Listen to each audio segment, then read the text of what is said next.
Hello students, तो आज हम स्टार्ट करने वाले हैं क्लास 11th के लिए अकाउंट्स का बुक। अकाउंट्स की क्लास स्टार्ट होने वाली है, तो हम लोग स्टार्ट करते हैं। पहले हमारा सब्जेक्ट क्या है आज का? क्लास 11th के लिए अकाउंट्स। पहले हम समझ लेते हैं हम करना क्या है इस लेक्चर के अंदर। तो फर्स्ट तो हम पहले आपकी बुक के बारे में बात करते हैं कि कौन से बुक हमारा रेफरेंस मटेरियल होगा इसके लिए। तो एक बुक हमारे पास होगा एनसीईआरटी का। इसके सारे क्वेश्चंस, सारे चैप्टर, सारे कॉन्सेप्ट हम पूरा पूरा क्लियर करेंगे। और एक रेफरेंस बुक हम लेके चलेंगे अपने साथ, टीएस गरेवाल सर की।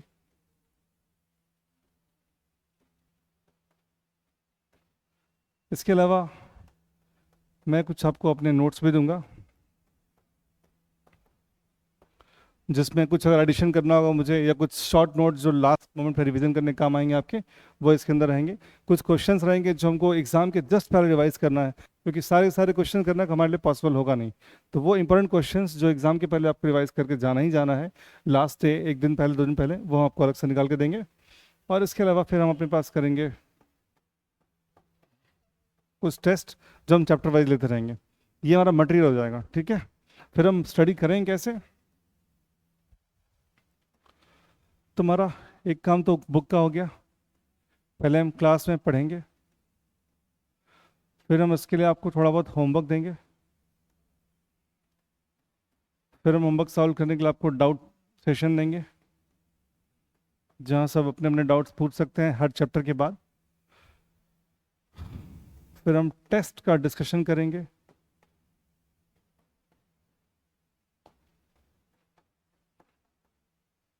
किसमें क्या दिक्कत आ रही है, कौन सा क्वेश्चन हमारा कितने टाइम में बनना चाहिए था, क्या एरर आ रहा है, क्या दिक्कत आ रही है, वो हम टेस्ट के बारे में डिस्कस करेंगे इसके अंदर। और ऐसे करके अपना हम पूरा स्टडी कंप्लीट करेंगे पूरे अकाउंट्स का। ये पूरा सिलेबस जो हमारा है 1 साल का स्कूल के लिए होता है, बट टीचिंग का टाइम इसके लिए आपको 7th मंथ, 6 मंथ या 8 मंथ बहुत मोर देन इनफ होता है, सफिशिएंट होता है। फिर हम क्या करेंगे उसके बाद, फिर हम पूरे सिलेबस को रिवाइज भी करेंगे। एक बार हम पूरा सिलेबस खत्म कर लेंगे, फिर हम इसी सिलेबस को दोबारा स्टार्ट करेंगे। तो इसके अलावा फिर हम अपने बुक पे आते हैं। ये हमारा नोट्स है। ये एग्जैक्टली वही मटेरियल है जो टीएस घरवाल सर की बुक में होता है। उससे सर एक जितने भी कॉन्सेप्ट उस बुक में दिए गए हैं, जो भी एग्जाम्पल उस बुक में दिए गए हैं, वो एज इट इज़ यहाँ लिए गए हैं। प्लस इसमें कुछ चीज़ें अपनी तरफ से ऐड की जाएंगी, ताकि वो आपको समझाने में, समझने में बेहतर हो सके। कभी कभी कुछ ऐसे पॉइंट होते हैं जहाँ पर सर ने सेल्फ स्टडी पर्पज से बुक लिखा हुआ है, तो वो चीज़ें हमको आपके लिए रिक्वायर्ड नहीं लगती हैं, तो हमने उसको थोड़ा बहुत शॉर्ट करने की कोशिश की है, ताकि वो आपको समझ में जल्दी आए और वो आपको रिविजन करने में टाइम सेव हो सके आपका। तो देखिए, पहले तो वो चर्चा करना कि अकाउंट्स होता क्या है। हमारा कॉन्सेप्ट ये है कि अकाउंट होता क्या है। इंट्रोडक्शन हमारा चैप्टर नंबर 1 है। तो अभी तक 10th में जो हम सब्जेक्ट पढ़ के आते हैं, हम साइंस पढ़ के आते हैं, फिजिक्स, केमिस्ट्री, मैथमेटिक्स, बायोलॉजी। उसके बाद हम आर्ट्स पढ़ के आते हैं, history, civics, geography, polity, economics. But हम अकाउंट्स का इंट्रोडक्शन भी लेके नहीं आते हैं। तो हम बात करते हैं, पहले समझ लेते हैं, फिर इस पे आएंगे हम लोग कि अकाउंट्स होता क्या है। हमारा पहला पॉइंट है, अकाउंट्स कहते किसे हैं।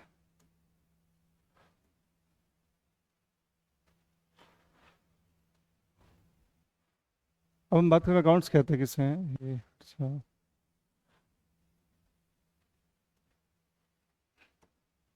ठीक। सी, तो स्टार्टिंग क्या हुआ, बहुत टाइम पहले, लगभग 14th 15th सेंचुरी के आसपास बिजनेस ग्रो करना स्टार्ट किया लोगों के पास। तो उस टाइम पे ये डिस्कशन स्टार्ट हुआ कि इस बिजनेस को मेजरमेंट कैसे किया जाए, इसको हम कैसे मेजर कर पाएंगे। मेजर मतलब कि अगर कोई आपसे पूछता है कि बिजनेस कैसा चल रहा है, तो आप बोलेंगे अच्छा चल रहा है या बहुत बढ़िया चल रहा है। तो ये जानने के लिए कि बिजनेस बढ़िया चल रहा है नहीं चल रहा है, आपके पास कुछ फैक्ट्स होने चाहिए, कुछ टर्म्स होने चाहिए, जिसके रेफरेंस में हम बात कर पाएंगे, कुछ पैरामीटर्स चाहिए जिसके बारे में हम बता पाएंगे कि इतना इतना हो गया। जैसे कि वो आपसे पूछेगा और कितने आपकी एज कितनी हो गई, तो आपको बताना पड़ेगा एज आपका 20s है, मैं 80s, 28 है, 29 है, 25 है, जो भी आपका एज है, उससे आपको आइडिया मिलेगा कि हाँ वो किस दौर में अपने होगा, क्या कर रहा होगा, नहीं कर रहा होगा। कोई आपसे पूछेगा जॉब कब से कर रहे हो, तो आप बोलेंगे सर बहुत दिन हो गया। तो बहुत दिन अपने आप कोई टर्म नहीं है, तो आपको बताना पड़ेगा सर 4 साल से कर रहा हूँ। तो उनको पता चलेगा कि कितना एक्सपीरियंस, नॉलेज आप अपने पास रखे हुए हैं। इसी तरह बिजनेस की जब बात हम बात करते हैं, तो हमके पास कुछ टर्म्स चाहिए। जैसे आपने सुना होगा प्रॉफिट कितना हुआ, फिर आपने सुना होगा वर्ड कि आपका पी रेशियो कितना है। अभी आपको ये टर्म सुनने हैं, सिर्फ समझने नहीं की जरूरत नहीं है, धीरे धीरे उसको डील करेंगे अच्छे से।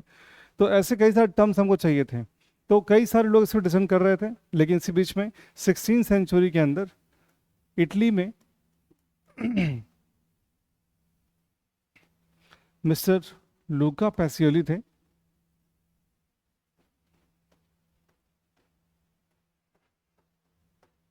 इन्होंने पहली बार अकाउंटिंग को एज अ स्ट्रक्चर फॉर्म में प्रेजेंट किया दुनिया के सामने कि हम पूरे बिजनेस को कैसे कैसे डील कर सकते हैं, किस तरह से उसका प्रेजेंटेशन कर सकते हैं। ये first time as a structured way में, वैसे भी पहले लोग कुछ करते थे, जैसे अगर आप 14th सेंचुरी, ये हम बात करें 16th सेंचुरी की, इसके पहले, मतलब हम बात करें सेंचुरीज के पहले, हजारों साल पहले, तो क्या काम होते ही थे? बिल्कुल होते थे। व्यापार नहीं होते थे? बिल्कुल होते थे। और अरब देश के लोग व्यापार करने हमारे आते थे। एक दिन अगर आप जानेंगे हड़प्पा संस्कृति में, या उसके पहले अगर आप कोई भी सिविलाइजेशन जानते हैं, तो इंडियन में हमारे पास तो 4000 5000 साल पुरानी सभ्यता विकसित रही है। और उस टाइम के बहुत सारे प्रूफ हैं जहाँ व्यापार होते थे, तो व्यापार होते थे तो व्यापार की भाषा भी होगी। पर मॉडर्न एरा की हम बात कर रहे हैं, मॉडर्न एरा में जो स्क्रिप्टेड फॉर्म में हमको मिलता है, वो मिलता है लूका पैसियोली के लिखी हुई किताब से, जहाँ पर हम पहली बार समझ पाते हैं कि अकाउंटिंग को लेकर के डिटेल डिस्कशन स्टार्ट हुआ कि अकाउंटिंग क्या होती है, कैसे होती है। तो हम इन्हीं को धीरे धीरे फिर ग्रो करते आते हैं। फिर अकाउंटिंग के बहुत सारे ब्रांचेस निकल करके आते हैं। ये भी आपको पढ़ना है इस चैप्टर के अंदर, कितने ब्रांचेस होते हैं। तो हमारा फर्स्ट पॉइंट है कि अकाउंटिंग कहते हैं किसके हैं। तो देखिए, अकाउंटिंग का जो डेफिनेशन है,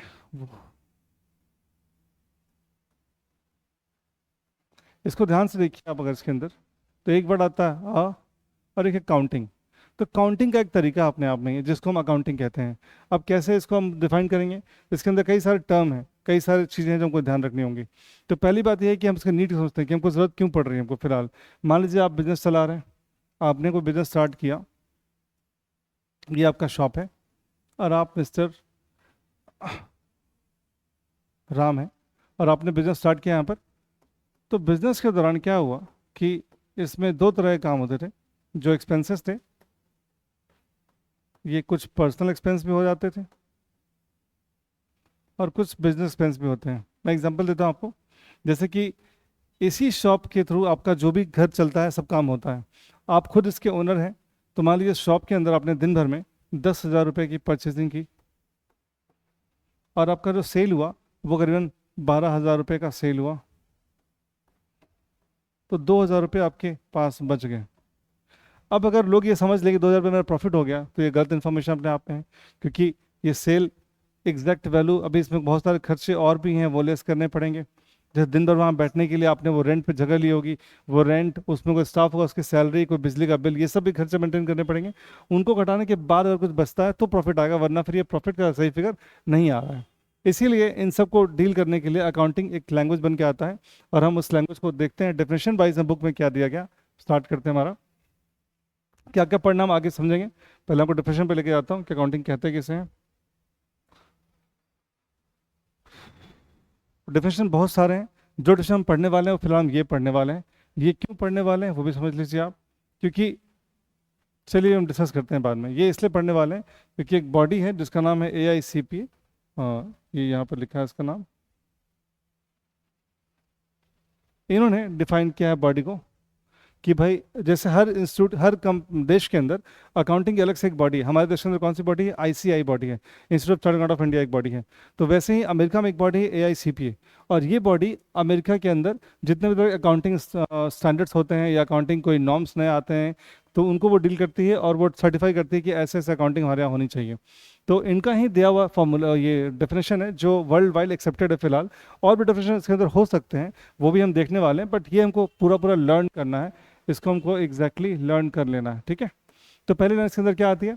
accounting is the art of recording, classifying, summarising. हमारे पास यहाँ देखना है कितने कितने पॉइंट है। ये देखिए, ये हमारा फर्स्ट नंबर जो हमको ध्यान रखना है, अकाउंट। ये नंबर 2, ये number 3। In terms of money, transactions and events, financial character, और interpreting of the result thereof. 5, 6, 7। ये इतने सारे टर्म्स इसके अंदर है जो हम समझेंगे। तो पहला वर्ड हमारे पास क्या आ रहा है? Accounting is the art of recording, classifying, summarising. अब हम यहाँ बात करते हैं रिकॉर्डिंग किसे कहते हैं। हम लोग देखिए, इधर आइए।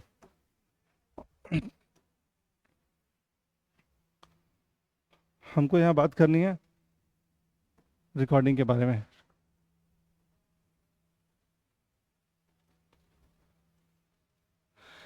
अब जैसे अकाउंट्स के अंदर हम क्या जानना चाहते हैं कि जो बिजनेस में काम हो रहा है, ट्रांजेक्शन्स हो रहे हैं, दिन भर जो भी हम काम कर रहे हैं, कोई चीज़ बेच रहे हैं, सेल कर रहे हैं या परचेस कर रहे हैं, या और कोई भी काम कर रहे हैं जो सेल परचेस नहीं हो रहा है, जैसे कि हम सैलरी पे कर रहे हैं, रेंट पे कर रहे हैं, या कोई भी ऐसा काम हो रहा है, उसको अपने बुक्स में कहीं ना कहीं लिखना है। बुक्स मतलब एक कॉपी किताब आप समझ के चलिए फिलहाल के लिए, उसके अंदर उसको नोट डाउन करना है। तो नोट कैसे करेंगे वो इंपॉर्टेंट है। जैसे आपको एग्जाम्पल दिखाता हूँ। मान लीजिए आपकी एक जूस शॉप है और वहाँ बहुत सारे फ्रूट्स के जूसेस मिलते हैं, तो आपने बहुत सारे फ्रूट परचेस किए होंगे। तो आपने पहले एप्पल परचेस कर लिया 20 kg। फिर आपने पपाया ले लिया 25 kg। फिर आपने बनाना लिया 30 डजन्स, क्योंकि ये केजीज में नहीं आएगा। और आपने मिल्क भी लिया शेक वगैरह बनाने के लिए, ये आपने 40 लीटर्स में लिया। ठीक है। अब प्रॉब्लम ये है कि इसको हम रिकॉर्ड कैसे करें, क्योंकि अगर हम ऐसे रिकॉर्ड करेंगे और डे के एंड में आपसे हम पूछूंगा शाम को कि बताओ टोटल परचेस कितना हुआ, तो आप कैसे बता पाएंगे कितना परचेस हुआ। इनको आपस में ऐड नहीं कर पाएंगे हम किसी भी तरह। जैसे एग्जाम्पल के लिए, आप जब मैथ्स पढ़ते होंगे 9 10 में, तो आपने सुना होगा x+y। क्या इसको ऐड कर सकते हैं हम किसी भी तरह? नहीं कर सकते। लेकिन अगर x+2x होगा तो इसको हम ऐड कर सकते हैं 3x में। लेकिन अगर x+2y होगा तो हम इसको 3xy नहीं कर सकते। ये क्यों नहीं कर सकते हम लोग? क्योंकि जो यहाँ पर है ये वेरिएबल सेम है, ये x और x दोनों वेरिएबल सेम है। अगर सेम वेरिएबल में बात करना है एडिशन घटाशन का, तो हम वो मैथमेटिकल ऑपरेटर वहाँ काम करता है। सेम वेरिएबल में है तो x+2x 3x हो सकता है। बट यहाँ वेरिएबल चेंज हो रहा है, x अलग वेरिएबल है, y अलग वेरिएबल है। तो दो वेरिएबल आपस में एडिशन या सब्ट्रैक्शन नहीं हो सकते। तो इसीलिए हम यहाँ कह रहे हैं कि हमारे पास वेरिएबल जो है वो अलग है। ये केजी में है, ये केजी में है, ये डजन्स में है और ये लीटर में है। तो केजी और लीटर्स और डजन्स ऐड नहीं हो सकते।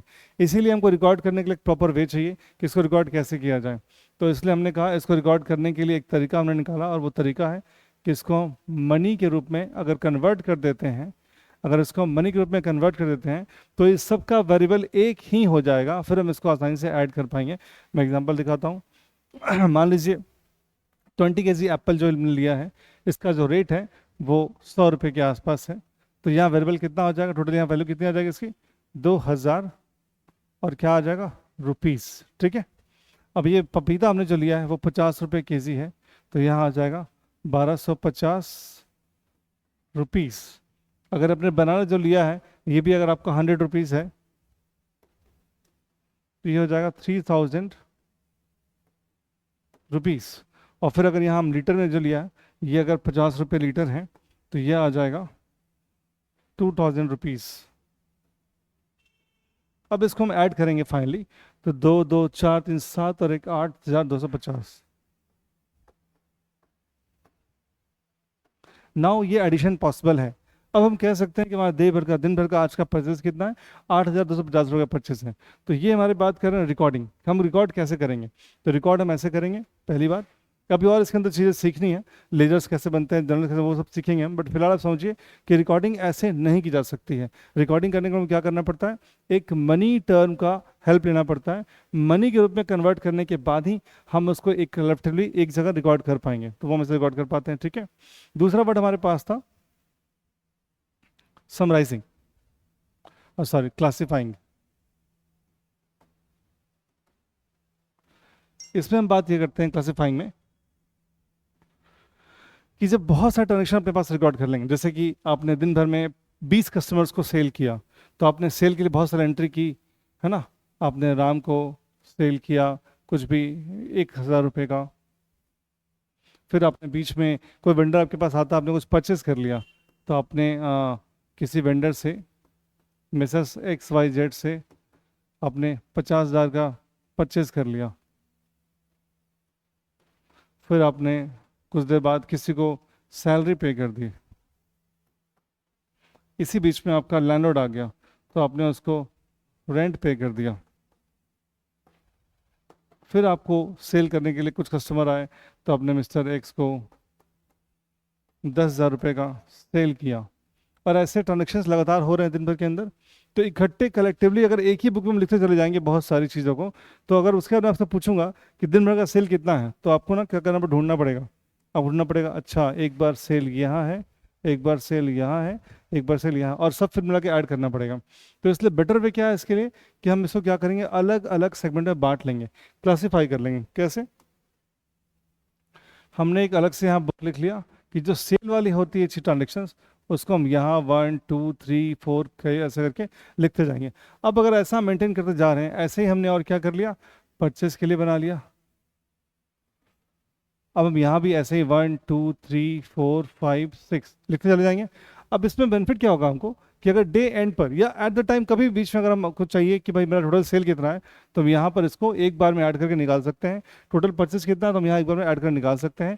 इसके अलावा अगर हमने यहाँ पर लिख लिया एक्सपेंसेस जो भी हमने और बेयर किए हैं, वहाँ भी हम सारा लिख सकते हैं कि सैलरी रेंट वेंट जो भी पे किया वो कितना हो रहा है, तो हम निकाल सकते हैं। ये हम डे बेसिस पर निकाल सकते हैं, मंथली निकाल सकते हैं, जैसे जैसे निकाल सकते हैं। तो पहले हमने क्या किया, रिकॉर्ड किया। रिकॉर्ड करने के लिए क्या ज़रूरी हो रहा था हमारे लिए कि रिकॉर्डिंग जब भी करेंगे ना, तो एक कॉमन वेरिएबल होना बहुत ज़रूरी है। अगर कॉमन वेरिएबल नहीं होगा तो हम उसका एडिशन सब्सट्रैक्शन नहीं कर पाएंगे, टोटल वैल्यूशन नहीं निकाल पाएंगे। कॉमन वेरिएबल के हमने क्या किया, मनी को इस्तेमाल किया कि इन टर्म्स ऑफ मनी हमको इसको रिकॉर्ड करना है यार, ठीक है। फिर हमने कहा कि अगर रिकॉर्डिंग एक ही बुक पर, एक ही रजिस्टर पर सारे एंट्रियां करते चले जाएंगे तो वो आपस में मिक्स हो जाएगा। हम डिफ्रेंशिएट नहीं कर पाएंगे कि सेल कितना हुआ, परचेस कितना हुआ, या अदर चीज़ें और कितनी हो रही हैं। तो उसके लिए हमने क्या तरीका निकाला कि हमने क्लासीफाई किया। कैसे क्लासीफाई किया, अलग अलग रजिस्टर मेंटेन करना शुरू कर दिए कि जो सेल की एंट्री होगी वो इसमें लिखेंगे, जो परचेस की होगी वो किसी अलग जगह लिखेंगे, और ऐसा करके हमने अलग अलग सेपरेट सेपरेट बुक्स बना लिए। इससे फ़ायदा क्या होगा हमको कि टोटल करने में, वैल्यूशन निकालने में हमको कोई दिक्कत नहीं आएगी। हम इजीली इसको एक बार में असेस कर पाएंगे कितना सेल परचेज हो रहा है। और ये हमारा पर्पस है। हम अकाउंटिंग कर ही क्यों रहे हैं, क्योंकि हम एक एक बार में चीज़ों को आसानी से रीड कर पाएँ, आसानी से कन्वे कर पाएँ, इन्फॉर्मेशन ईजिली निकल पाए और आगे अच्छे से उसको कम्युनिकेट कर पाएँ। तो हमारा दो टर्म यहाँ पर होता है, तीसरा टर्म हमारे पास होता है समराइजिंग।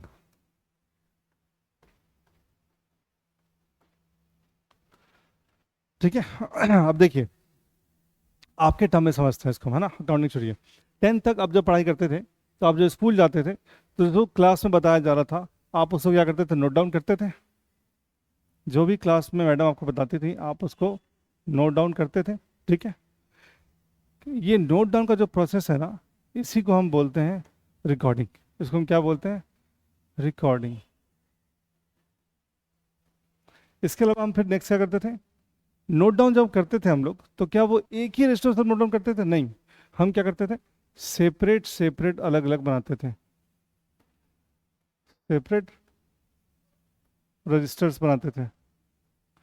और इसी बात को हम यहाँ क्या कहते हैं, इसी सेम चीज़ को हम यहाँ बोलते हैं क्लासीफाइंग।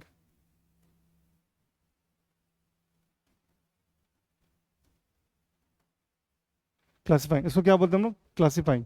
इसको ठीक कर दो जरा।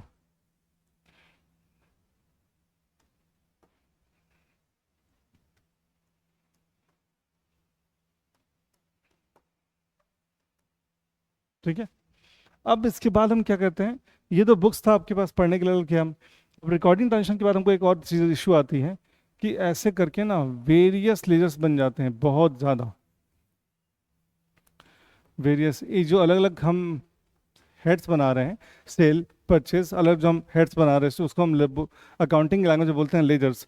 लेजर का डेफिनेशन हम आगे सब समझेंगे धीरे धीरे, फिलहाल आप इस टर्म को फिलहाल समझ लीजिए कि जो भी हम अलग अलग रजिस्टर बनाते जा रहे हैं, उन टर्म्स को, उन अकाउंट का नाम हम लोग अकाउंटिंग की लैंग्वेज में बोलते हैं लेजर।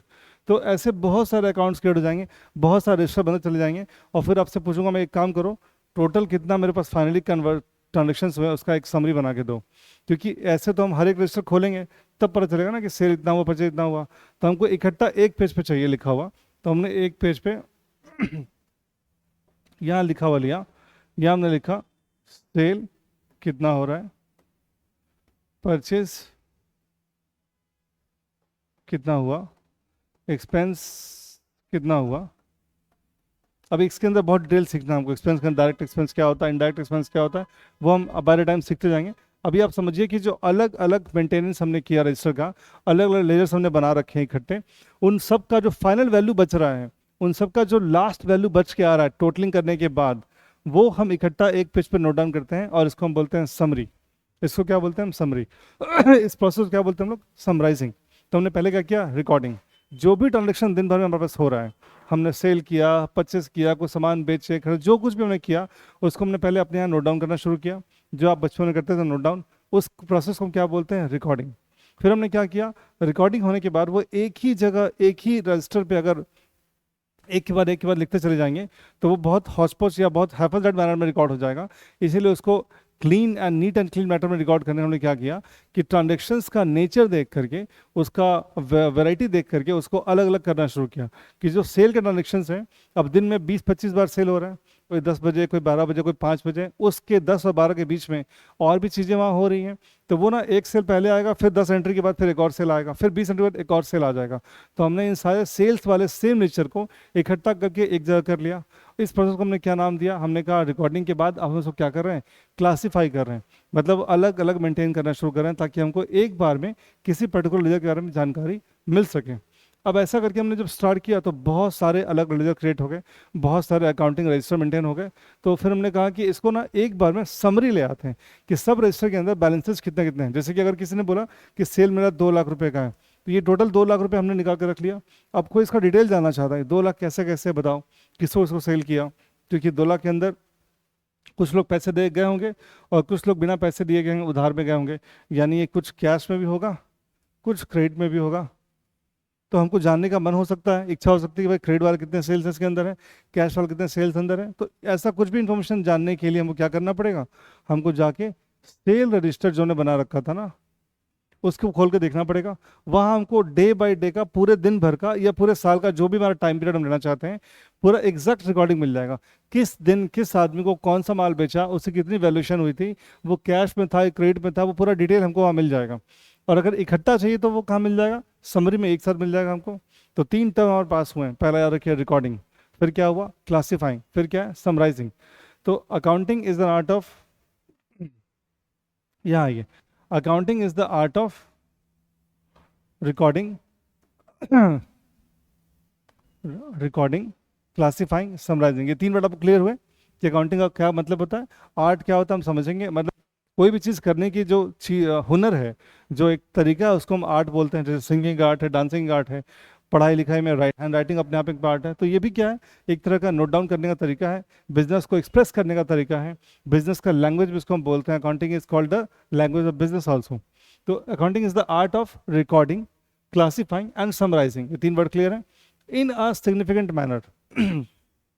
इसका क्या मतलब होता है, सिग्निफिकेंट मैनर का मतलब होता है कि हम उन ट्रांजेक्शन्स को मेंटेन करेंगे, उन ट्रांजेक्शन्स की एंट्री करेंगे जो सिग्निफिकेंट हो।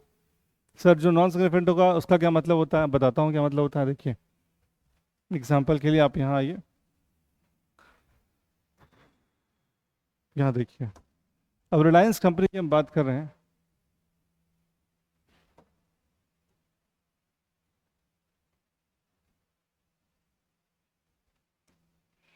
हम रिलायंस कंपनी की बात करते हैं,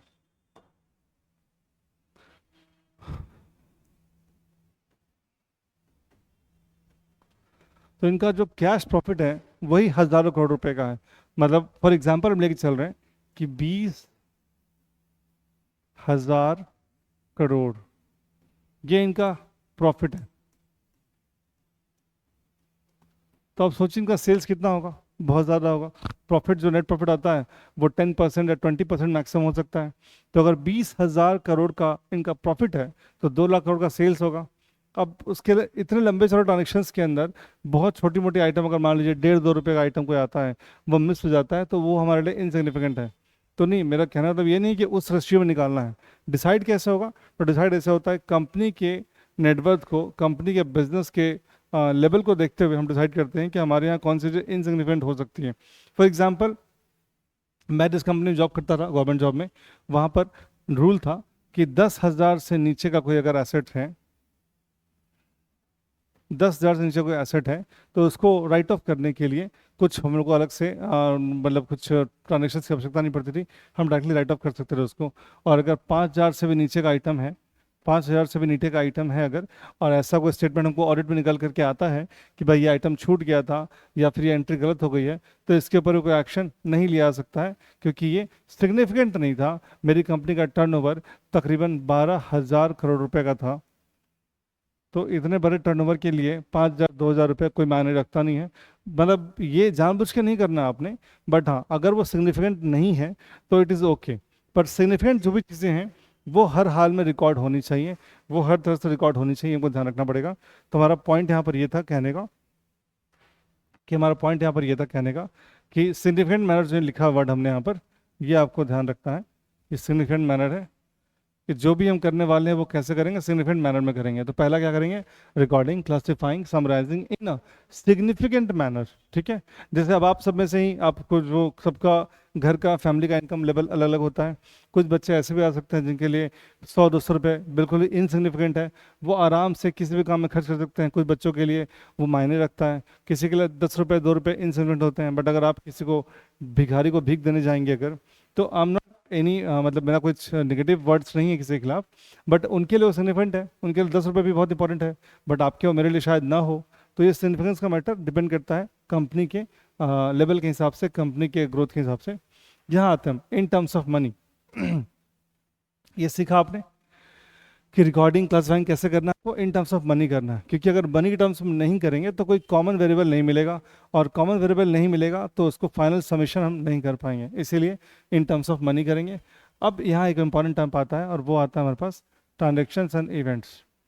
किसकी रिकॉर्डिंग करनी है, किसकी रिकॉर्डिंग करनी है, किस बात की रिकॉर्डिंग है, वो क्या है हमारे पास, ट्रांजेक्शन एंड इवेंट। देखते हैं एक बार क्या होता है ट्रांजेक्शन इवेंट। देखिए यहाँ आइए, हमारे पास टॉपिक है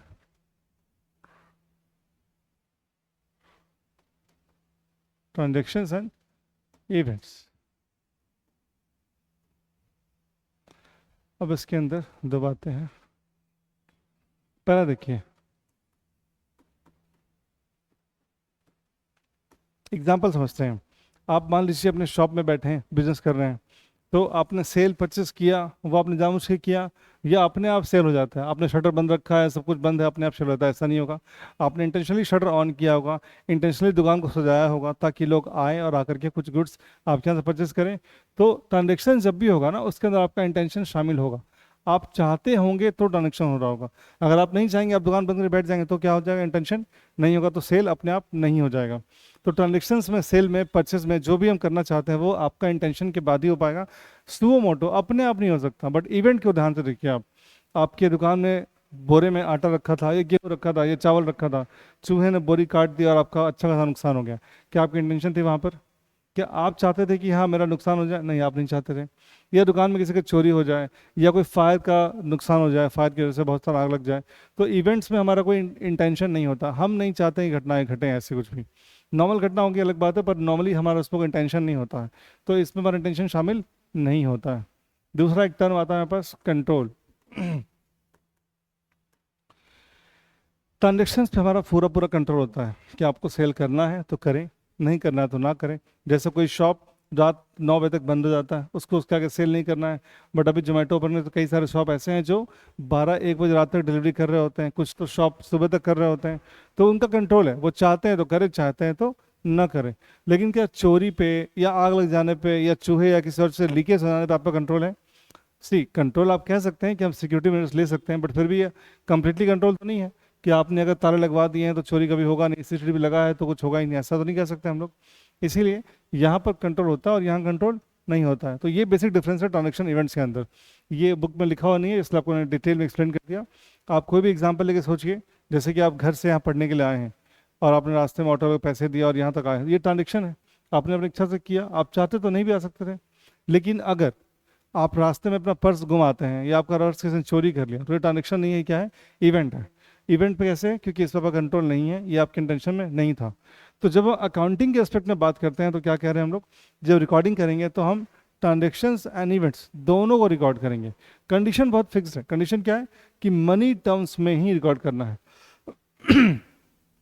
तो हम देखते हैं फिर आगे, इसके बुक में आते हैं। तो हमारा ये टर्म पूरा हो गया, रिकॉर्डिंग, ये क्लासिफाइंग हो गया, ये समराइजिंग हो गया, significant manner is okay, in terms of money transaction event, हम यहाँ तक पहुँच चुके हैं, ठीक है। अब हम बात कर रहे हैं इसके आगे, which are in part at least of financial character. हमारा मेन इस बार फोकस क्या है, फाइनेंशियल करेक्टर, कि जो भी ट्रांजेक्शन इवेंट आप नोट करना चाहते हैं, जिसकी आप रिकॉर्डिंग करने वाले हैं, वो कैसा होना चाहिए, फाइनेंशियल करेक्टर का होना चाहिए। सर नॉन फाइनेंशियल करेक्टर कुछ हो सकता है, कि हाँ बिल्कुल हो सकता है, हम अभी समझते हैं, एग्जाम्पल लेंगे उसके लिए। बट अगर उसका फाइनेंशियल करेक्टर कोई है, या तो पूरी तरह से या थोड़ा बहुत भी उसमें कोई पार्ट आपको नजर आता है, तो ही हम उसकी रिकॉर्डिंग करने वाले हैं, अदरवाइज हम उसको रिकॉर्ड नहीं करेंगे। और लास्ट पॉइंट हमारे पास क्या आता है, लास्ट है interpreting the results thereof. Interpret करने मतलब क्या होता है, चीज़ों से अपने काम की इन्फॉर्मेशन निकालना, उसको हम इंटरप्रेट करना कहते हैं। कि बहुत सारी चीज़ें दी गई हैं, उसका सही से मतलब निकाल के लाना, इन्फॉर्मेशन निकालना, ताकि जो आप रिकॉर्डिंग कर रहे हैं उससे कुछ वैल्यूबल इन्फॉर्मेशन भी तो बाहर आनी चाहिए। अदरवाइज रिकॉर्डिंग करने का फ़ायदा क्या हमको, हमने इतना सारी चीज़ लिख लिया और हमको समझ में नहीं आया कि क्या। जैसे कि आप नोट्स बनाते हैं, तो क्यों बनाते हैं, एग्जाम पे उसको रिवाइज कर सकें, जल्दी जल्दी रिविजन हो सके। तो उसका इन्फॉर्मेशन अगर आपको समझ में नहीं आया, आपने ऐसी हैंड राइटिंग लिख दी, आपने ऐसी हैंड राइटिंग लिख दी, अभी आपको समझ में नहीं आया एग्जाम के टाइम में, कोई फ़ायदा हुआ इसका। कुछ बच्चे थे हमारे क्लास में, वो ना बहुत प्यार से नोट बनाते थे, और जो एग्जाम के टाइम आता था उनको खुद समझ में नहीं आता था क्या लिखा, कोई फ़ायदा नहीं था लिखने का। तो इंटरप्रेट होना चाहिए, जो भी आपने रिकॉर्डिंग किया है वो इस ऑर्डर में होना चाहिए, वो ऐसा होना चाहिए कि उससे क्या हो सके, कोई रिजल्ट, कुछ आउटकम आ सके, कुछ इन्फॉर्मेशन आपको मिलनी चाहिए। तो दो वर्ड हमारे पास है, फाइनेंशियल करेक्टर और इंटरप्रेटिंग। हम वो देख लेते हैं एक बार।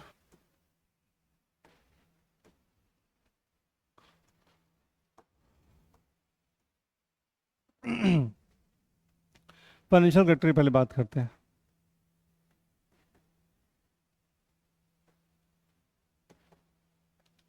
देखिए एग्जाम्पल वन लेते हैं मैं,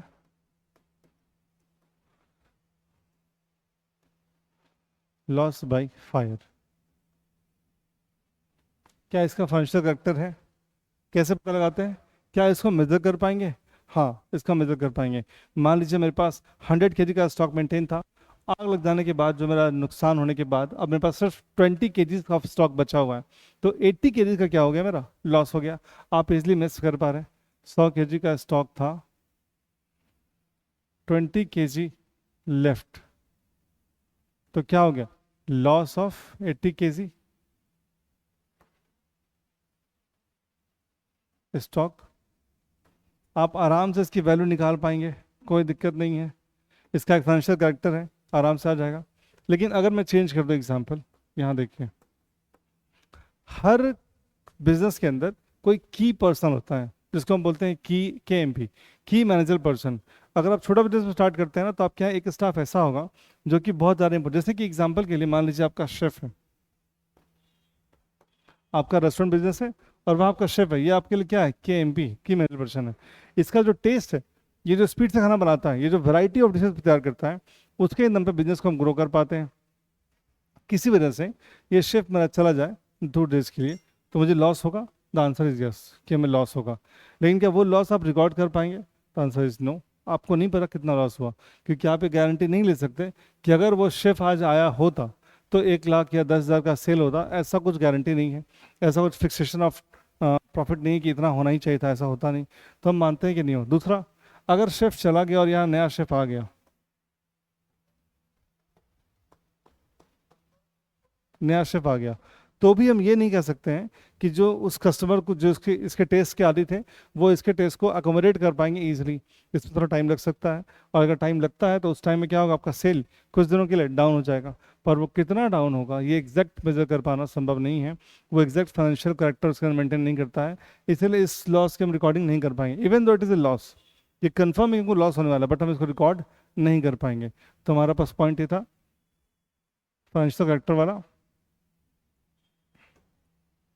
कि कोई ना कोई फाइनेंशियल कैरेक्टर उसके अंदर होना चाहिए, तभी उसकी रिकॉर्डिंग हो पाएगी, ठीक है। लास्ट पॉइंट हमारे पास है इंटरप्रेटिंग का। इंटरप्रेटिंग का देखिए क्या मतलब होता है, जब आपने रिकॉर्डिंग किया तो इसको हम बोलते हैं जर्नल तैयार हो गया हमारे पास। क्या तैयार हुआ, वो जो रजिस्टर्स की आपको बात कर रहा हूँ मैं, उसको अकाउंटिंग की टर्म में क्या बोलते हैं, जर्नल्स। हम डिटेल में पढ़ने वाले हैं, आप कोई भी नया टर्म सुन के परेशान ना होइए, टेंशन मत आइए कि अरे यार ये क्या पढ़ा रहे हैं सर, ऐसा नहीं है। आप बस सुनते चले जाइए, क्योंकि जब भी नया स्टार्ट करेंगे 1-2 टर्म तो आपको सुनना पड़ेगा ना पहले ही। जैसे कि आप बचपन में पढ़ते थे, क्लास में जाते थे, तो आपने कहा, टीचर ने आपसे कहा ABCD, तो आपने कभी पलट के पूछा नहीं, ए क्यों बोलूँ मैं, ऐसा नहीं बोल सकते ना आप। तो बेसिक्स टर्म्स हैं जो हमको सुनना पड़ेगा। By the time you will gradually know that कि इसको हम जनरल क्यों कह रहे हैं, इसका नाम ऐसा क्यों है, इसका मतलब क्या होता है, वो समझ में आना शुरू हो जाएगा। 2-3 क्लास आप बस पेशेंटली सुनते चले जाइए, आपको सब कुछ क्लियर होगा और बहुत डिटेल में क्लियर होगा पूरे बुक के साथ। एक एक वर्ड बुक का आप बाकी जगह कहीं पढ़ेंगे वो नोट्स पढ़ाएंगे, बट हमारे ऐसा नहीं है, पूरा का पूरा किताब ही लिख करके आपको समझाने वाला हूँ। एक एक पेज, एक एक वर्ड यहाँ क्लियर आपको किया जाएगा, ठीक है। इसको बोलते हैं जर्नल। जो क्लासिफाई करेंगे ना, इसको हम बोलते हैं लेजर। ये अलग अलग लेजर्स बनेंगे, जो हमने अलग अलग सेपरेट सेपरेट रजिस्टर बनाए थे, उनको अकाउंटिंग क्या बोलते हैं, लेजर्स बनाते हैं। और जो समरी आपको बनाने बोला मैंने कि एक पेज पर या एक जगह इकट्ठा करके हम लिख लेते हैं कि सब लेजर्स का वैल्यू कितना कितना बच रहा है, उसको हम अकाउंटिंग की लैंग्वेज में बोलते हैं टीबी, या बोलते हैं ट्रायल बैलेंस।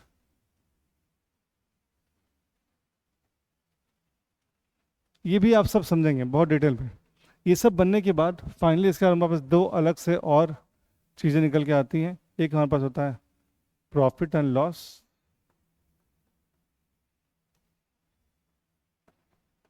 अकाउंट, और एक हमारे पास बनता है बैलेंस शीट।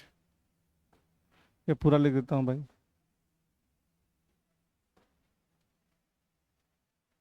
बैलेंस शीट, ठीक है। तो दो चीज़ें फाइनल पास सामने आती हैं, profit and loss and balance sheet. क्या क्या इन्फॉर्मेशन मिलता है? प्रॉफिट एंड लॉस इन्फॉर्मेशन को मिलता है कि बिजनेस का कितना प्रॉफिट हुआ या लॉसेस हुआ तो लॉसेस कितना हुआ, ये इससे पता चलता है। मतलब बिजनेस ने पूरे टाइम में क्या काम किया, उसका अफेयर्स जो रहा, उसका रिजल्ट क्या रहा, उसका आउटकम क्या रहा, ये कौन बताता है हमको? प्रॉफिट एंड लॉस बताता है, ठीक है। और उस दिन जिस दिन हम बात कर रहे हैं उस दिन बिजनेस की पोजीशन क्या है, मतलब जैसे कि अगर आपसे पूछेंगे आपकी आज की पोजीशन क्या है, तो आपके पास बाइक है, कार है, या एक मकान है, घर है, 2 गाड़ियां हैं, जो भी आप बताएंगे एसेट्स अपना, तो वो हमारा जो बताने का तरीका है वो कौन बताता है? Balance sheet. ये क्या बताता है? Financial position. ये क्या टर्म यूज करते हैं? ये हमारे को क्या बताता है इंफॉर्मेशन? ये बताता है फाइनेंशियल पोजीशन। और ये प्रॉफिट क्या बताता है हम लोग को यहाँ से? ये हमारा बताता है फाइनेंशियल परफॉर्मेंस।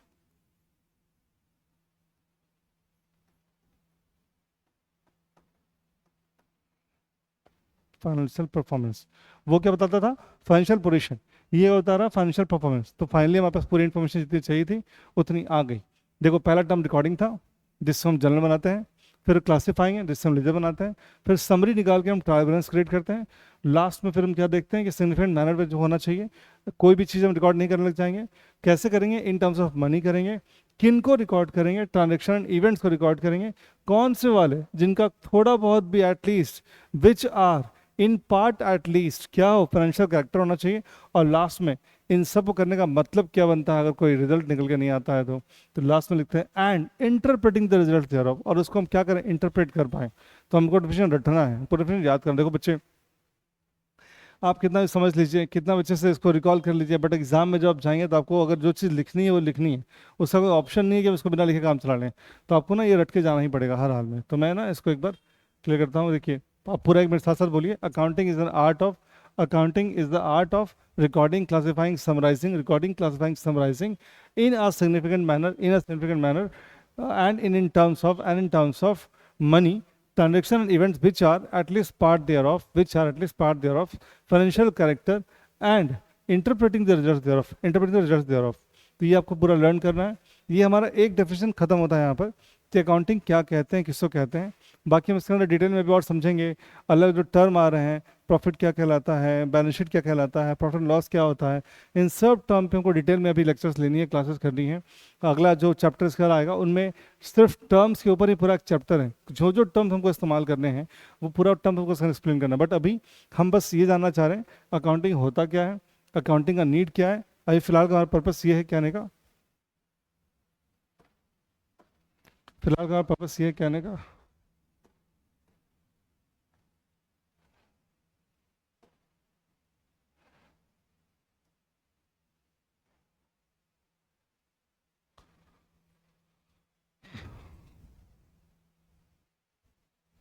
देखिए फर्स्ट चैप्टर में वो क्या क्या चीज़ सीखनी है, हमारा आउटकम क्या है वो देख लीजिए।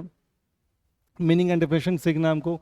एट्रीब्यूट ऑफ अकाउंटिंग क्या होता है, ऑब्जेक्टिव क्या है, इसके फंक्शन क्या है, क्या एडवांटेज है, क्या डिसएडवांटेज लिमिटेशंस है, रोल ऑफ अकाउंटिंग क्या बिजनेस में होता अकाउंटिंग प्रोसेस क्या होता है, ब्रांच ऑफ अकाउंटिंग क्या होता है, बुक कीपिंग अकाउंटिंग, ये हमको बेसिक चीज़ समझनी है। तो हम अभी स्टार्ट यहाँ से कर रहे हैं। हमने सिर्फ एक वर्ड की बात की है अभी, सिर्फ डेफिनेशन की बात की है, और हमने तो कुछ भी नहीं सीखा है इसके अलावा। ये डेफिनेशन हमने एक ही सीखा है, और भी डेफिनेशन इसके अंदर आते हैं, वो हम और धीरे सीखेंगे। तुम्हारा फर्स्ट लेक्चर था, इसलिए आपको सिर्फ यहीं पर मैं बंद कर रहा हूँ। नेक्स्ट लेक्चर में अब सीखेंगे हम, इन सबको डिटेल से स्टडी करने जाएंगे हम लोग। PS गढ़वाल सर की बुक अगर आपके पास है तो अच्छी बात है, आप उससे रिवाइज कर सकते हैं। अगर नहीं है तो इस बुक को ले लीजिए, क्योंकि हम उसी बुक को बेस बना करके अपना पूरा लेक्चर कंप्लीट करने वाले हैं, क्योंकि वो सारे क्वेश्चंस जो यहाँ कवर करेंगे। तो अगर आपके पास किताब रहेगी तो आपको रिवाइज करने में ज़्यादा आसान होगा। ठीक है, ओके बच्चों, हैव अ नाइस डे। फिर मिलते हैं नेक्स्ट लेक्चर में।